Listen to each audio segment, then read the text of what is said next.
আপনার কাছে কি এসসি এসটি বা ওবিসি কাস্ট সার্টিফিকেট রয়েছে? সেটা কি আপনি 2011 সালের পরে বা দুয়ারে সরকার ক্যাম্প থেকে করিয়েছেন? তাহলে আজকের ভিডিওটি আপনার জন্য অত্যন্ত গুরুত্বপূর্ণ।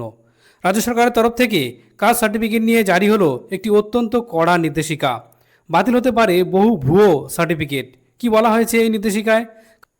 কাদের সার্টিফিকেট বাতিল হতে পারে, আসুন বিস্তারিত জেনে নিই আজকের এই ভিডিওতে।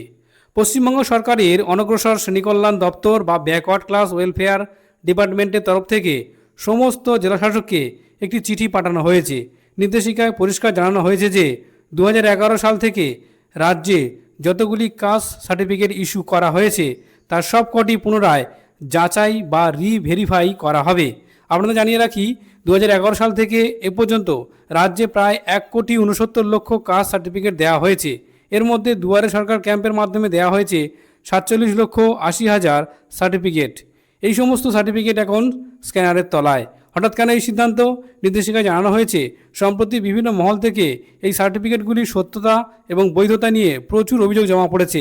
এমনকি একটি সার্টিফিকেটের উপর ভিত্তি করে পরিবারের অন্য সদস্যরা যে দ্বিতীয় প্রজন্মের শংসাপত্র বের করেছেন সেগুলিও এবার ভালোভাবে খতিয়ে দেখা হবে।